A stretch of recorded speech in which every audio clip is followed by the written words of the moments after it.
Class 12th alternating current से एक question पूछा है एसी से, जिसमें आरएमएस के बारे में कुछ डिस्कशन है। तो पहले हम आरएमएस समझ लेते हैं कि आरएमएस होता क्या है। आरएमएस का मतलब होता है स्क्वायर होगा, उसमें मीन होगा और रूट लेंगे। मतलब कोई भी हमारे पास में वैल्यू है, लेट से करंट की इक्वेशन है आई नॉट साइन ओमेगा टी। तो सबसे पहले हम आई का स्क्वायर करेंगे, फिर उसका मीन लेंगे, उसके बाद रूट लेंगे। तो ये वैल्यू हो गई हमारी आरएमएस। ठीक है, कुछ इस तरीके से निकालते हैं, पूरा प्रोसेस होता है इसको निकालने का, डेरिवेशन भी होता है।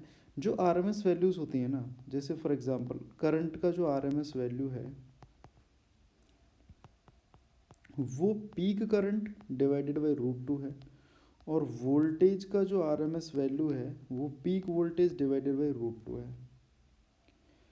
अब हमको क्वेश्चन में क्या पूछा, क्वेश्चन क्या है, the peak value of an alternating voltage applied to 50 ohm resistance is 10 volt. Find the RMS current. If the voltage frequency is 100 Hz, write the equation for the instantaneous current.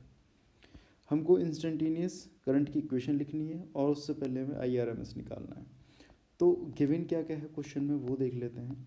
Resistance दे रखा है 50 ohm का है, voltage peak voltage V naught दे रखा है 10 volt का है, frequency भी दे रखी है 100 hertz. I R M S निकालना है तो उसकी वैल्यू लिख देते हैं I naught by root two. इसके लिए ज़रूरी है कि हमको आई नॉट पता हो। So I naught V can find out V naught by R. Peak voltage को रेजिस्टेंस से डिवाइड कर देंगे तो पीक करंट निकल के आ जाएगा। यहाँ पुट कर देते हैं, हमारे पास में आई आर एम एस जो निकल के आएगा वो V naught by R divided by root two. इसको हम और सिंप्लीफाइड वे में लिख सकते हैं V naught by R root two. सारी वैल्यूज़ को पुट कर देंगे, I R M S equals to 10 by 50 root two 0 0.2 divided by root to.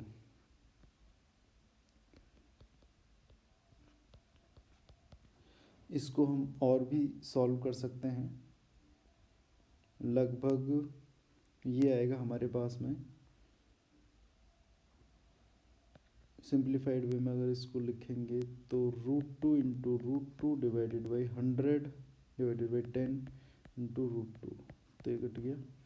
यहाँ से आएगा ये 1.42 डिवाइडेड बाई 10, तो आई आर एम एस निकल के आ जाएगा। सिंप्लीफाइड कैलकुलेशन है, आप डायरेक्टली भी कर सकते हो, 0.142, और इसको हम लिख सकते हैं आई आर एम एस को 142 मिली एम्पियर। ये आई आर एम एस आ गया। अब सेकंड पार्ट में हमसे इक्वेशन भी पूछी गई इंस्टेंटेनियस करंट की। वी नो स्टैंडर्ड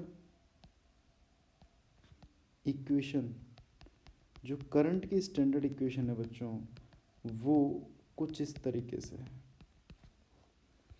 यहाँ पे फाई क्वेश्चन में फाई के बारे में, फेज डिफरेंस के बारे में हमें कोई इन्फॉर्मेशन नहीं है तो ज़ीरो कर देंगे। हमको ओमेगा पता होना चाहिए, हमको आई नॉट पता होना चाहिए। आई नॉट हमारे पास में वी नॉट बाई आर आ जाएगा, वी नॉट 10 दे रखा है, आर 50 दे रखा है, तो ये हो जाएगा 0.2, ओमेगा हो जाएगा 2 पाई एफ। तो I will become 0.2 sine 2 pi F into T plus minus 0।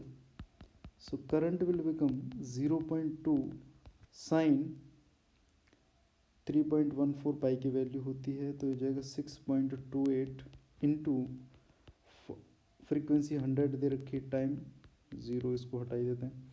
So the current will become 0.2 sine 628 times of T ampere.